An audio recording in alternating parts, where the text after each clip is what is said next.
प्राचीन काल में किसी नगर में एक बुढ़िया रहती थी। वह प्रत्येक रविवार को सुबह उठकर स्नान आदि से निवृत्त होकर घर के आंगन को गाय के गोबर से लीपकर स्वच्छ करती थी।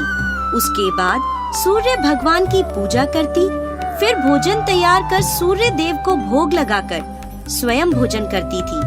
भगवान भास्कर की कृपा से उसे किसी प्रकार की चिंता और कष्ट नहीं था। धीरे धीरे उसका घर धन धान्य से भरता गया।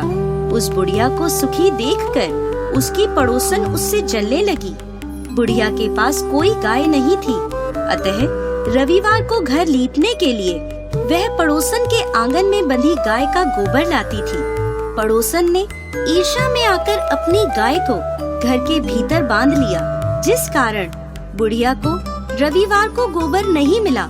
बुढ़िया अपना आंगन नहीं लीप सकी। आंगन ना लीपने के कारण उसने ना तो भोजन बनाया, ना ही सूर्य देव को भोग लगाया और स्वयं भी भोजन नहीं करा।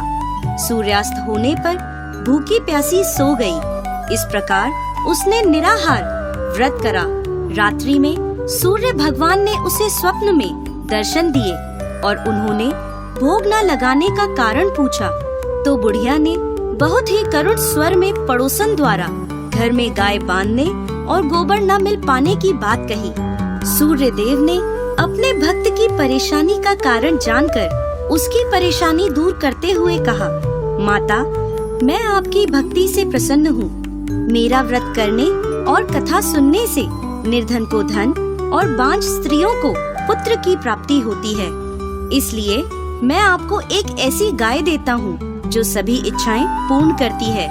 स्वप्न में बुढ़िया को ऐसा वरदान देकर भगवान सूर्य अंतर ध्यान हो गए। प्रातःकाल सूर्योदय से पूर्व उस बुढ़िया की आँख खुली तो अपने घर के आंगन में एक सुंदर गाय को देखकर वह हैरान हो गई। पड़ोसन ने उस बुढ़िया के आंगन में सुंदर गाय को देखा तो वह उससे और अधिक जलने लगी।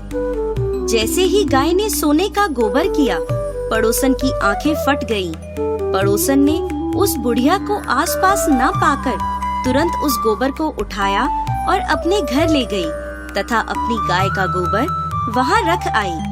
बुढ़िया को सोने के गोबर के बारे में पता ही नहीं चला और बुढ़िया पहले की तरह भगवान सूर्य देव का व्रत करती रही और कथा सुनती रही। पड़ोसन की चालाकी देखकर एक दिन सूर्य भगवान ने तेज आंधी चलाई, जिसके कारण बुढ़िया ने गाय को घर के भीतर बांध लिया।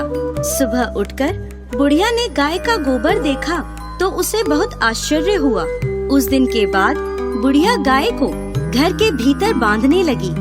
सोने के गोबर से बुढ़िया कुछ ही दिनों में धनवान हो गई। अब पड़ोसन बुरी तरह जल भुनकर राख हो गई।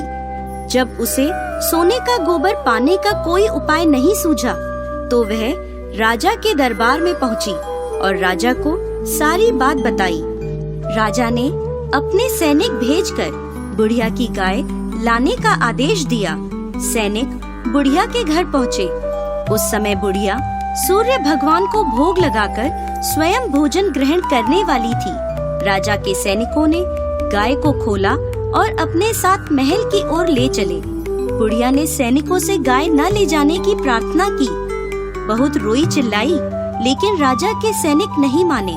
गाय के चले जाने से बुढ़िया को बहुत दुख हुआ। उस दिन उसने कुछ नहीं खाया और सूर्य भगवान से गाय को पुनः प्राप्त करने की प्रार्थना करने लगी। दूसरी ओर राजा गाय को देखकर बहुत खुश हुआ और सैनिकों से बोला, इस सोने का गोबर करने वाली गाय को गौशाला की जगह मेरे कक्ष में बांधा जाए। सुबह जैसे ही राजा उठा, सारा महल गोबर और बदबू से भरा देखकर राजा घबरा गया। उसने सैनिकों से गंदगी साफ करने को कहा, परंतु गोबर साफ ही नहीं हो रहा था। जितना साफ करते वह उतना ही फैल जाता। यह देखकर राजा क्रोधित हुआ और उसने पड़ोसन को राजमहल में बुलवाया और उसे दंडित किया। इसके बाद राजा ने तुरंत बुढ़िया को महल में बुलवाया और उससे क्षमा मांगते हुए सम्मान सहित गाय लौटा दी। तत्पश्चात राजा के महल से सारी गंदगी दूर हो गई। तब बुढ़िया ने राजा को रविवार के व्रत की और भगवान भास्कर द्वारा गाय दी जाने की सारी बात बताई। राजा ने अपने राज्य में घोषणा कराई कि सभी स्त्री पुरुष रविवार का व्रत किया करें।